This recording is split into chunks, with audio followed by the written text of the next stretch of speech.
Nairobi, July 2017. Kenya was preparing for one of the most intense elections in its history. Political tensions were rising, the country was divided, fear, uncertainty, and suspicion filled the air. But behind closed doors, one man carried a secret that could affect the entire nation. His name was Chris Msando. Very intelligent, very calm, and very reserved. A man trusted with protecting Kenya's election technology. Then suddenly, he disappeared.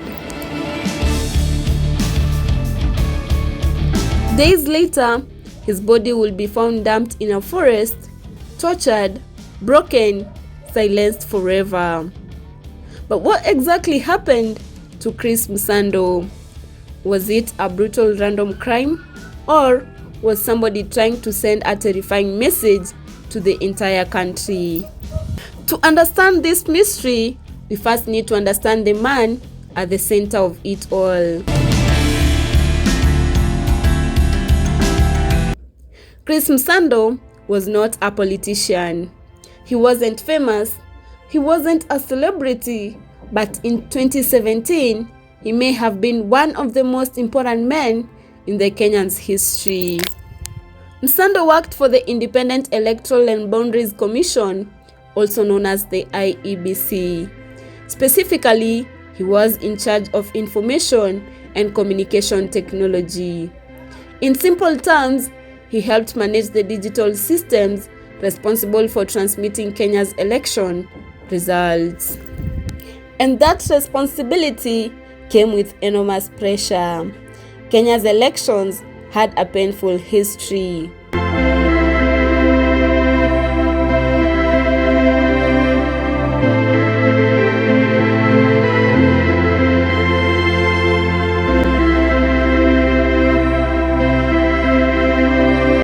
Remember the 2007 post-election violence? Just 10 years earlier, disputed election results had pushed the country into chaos. Violence erupted across Kenya. More than 1,000 people died. Hundreds of thousands were dispatched. The wounds from that period had never been fully healed. So, by 2017, election technology had become a matter of national security. Kenyans wanted transparency. They wanted trust. They wanted proof that the system could not be manipulated. And Chris Msando became one of the public faces defending that system. But as the election day approached, pressure on the IEBC intensified. Political accusations flooded the media daily. Opposition leaders questioned whether the election could be trusted. Rumors of hacking spread online. Fear slowly consumed the country. Chris Msando remained calm in public. During interviews, he confidently insisted the election system was secure. He claimed hackers had tried to break into the system multiple times but failed. Those statements would later become deeply chilling. July 2017, less than 2 weeks before Kenya's general election, Chris Msando was extremely busy. Long meetings, late night calls, endless pressure. Friends and colleagues later described him as stressed but focused. Then something strange began happening. Reports emerged that Msando had received threats, anonymous warnings, suspicious messages, claims that powerful people were unhappy with him. Nobody knew how serious that danger truly was until the night he vanished. On July 28, 2017, Chris Msando disappeared. His phone suddenly went off. Family members couldn't reach him. Colleagues became worried. Hours passed, then an entire night.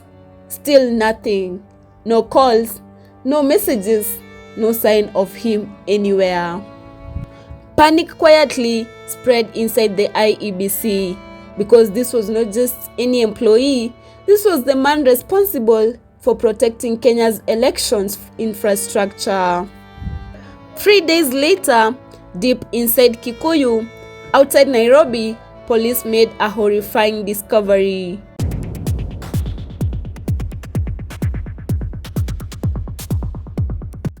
A male body, and beside it, the body of a young woman. The male victim was identified as Chris Msando.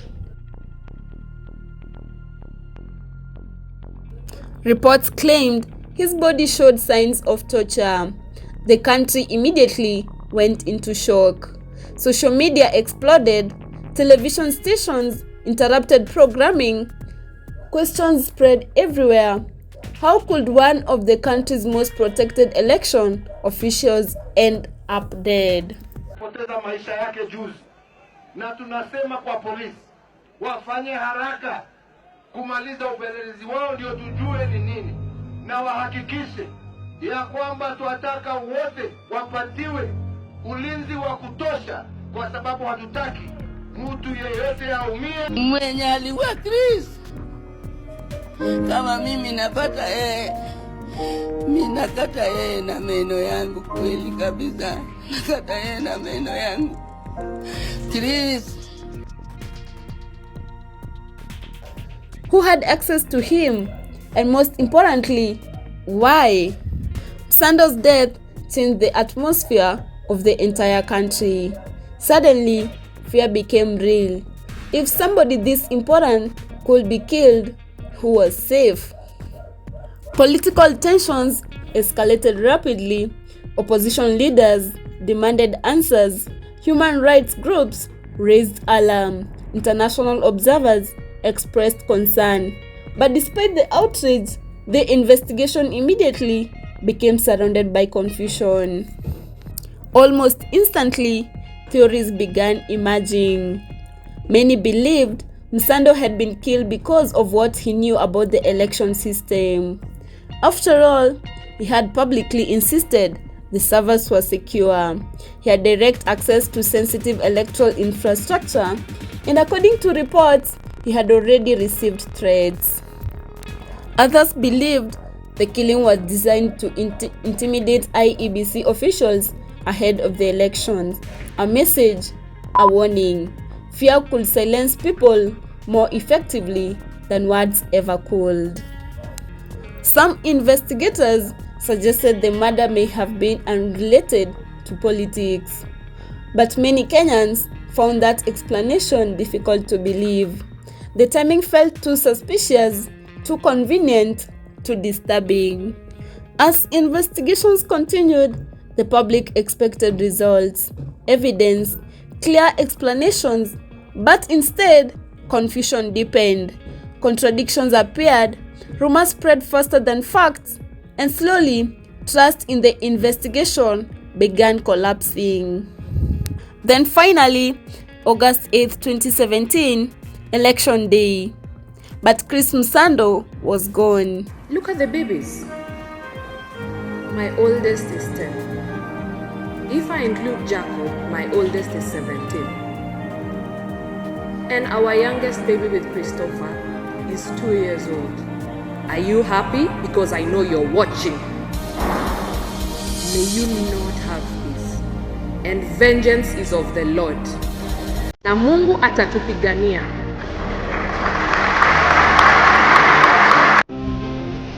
Who killed my father? But God is watching you.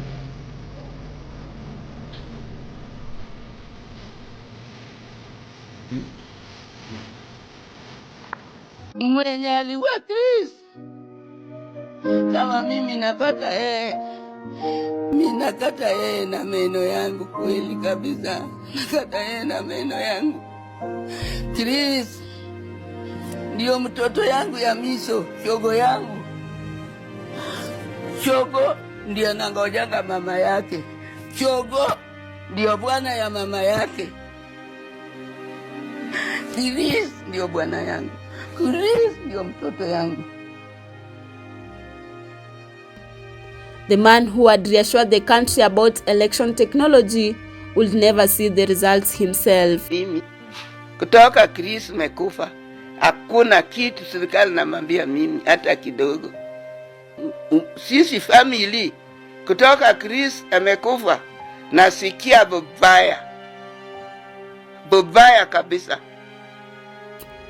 Days later, disputed results triggered nationwide tension once again. Protesters filled the streets, violence erupted in several areas, and Msando'S death became permanently linked to one of the Kenya's most controversial elections. Behind the headlines, behind the politics, a family was grieving. He said yes, and I told him, take me in, I want to see. And when I went in,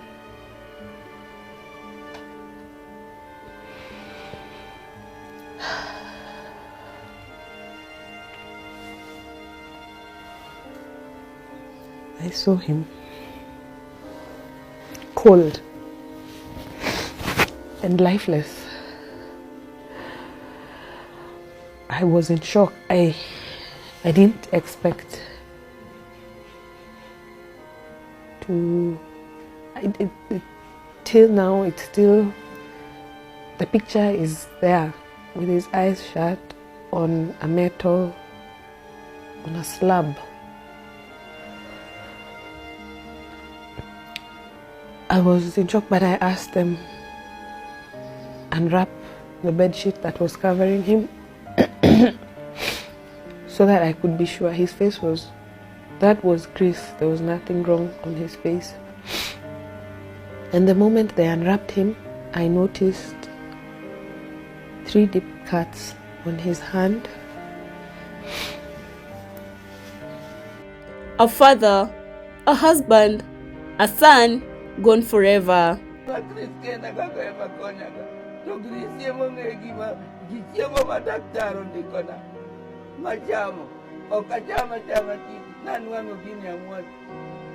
Loved ones demanded justice, but years later, many still believe the full truth has never been revealed. Perhaps the most terrifying part of this story is not just the murder itself, but the possibility that the people responsible may never be known. Somewhere, somebody knows exactly what happened to Chris Msando that night. Somebody knows why he died, and somebody knows whether this was simply murder or something more sinister. Nearly a decade later, the mystery still haunts Kenya. Questions remain unanswered, suspicions remain alive, and the truth may still be buried in silence. Some crimes disappear from headlines but never from memory. The mystery surrounding Chris Msando still raises painful questions across Kenya. Questions about power, questions about fear, questions about silence, and the truths that may never fully come out. But what do you think really happened? Was this a political assassination or something entirely different? Share your thoughts in the comments below. And if you enjoy deep investigations, hidden crimes, unsolved mysteries, and dark Kenyan stories, make sure you subscribe and turn on notifications, because the next story is even more disturbing. Kesh Media Kenya, thank you for watching and see you in the next one.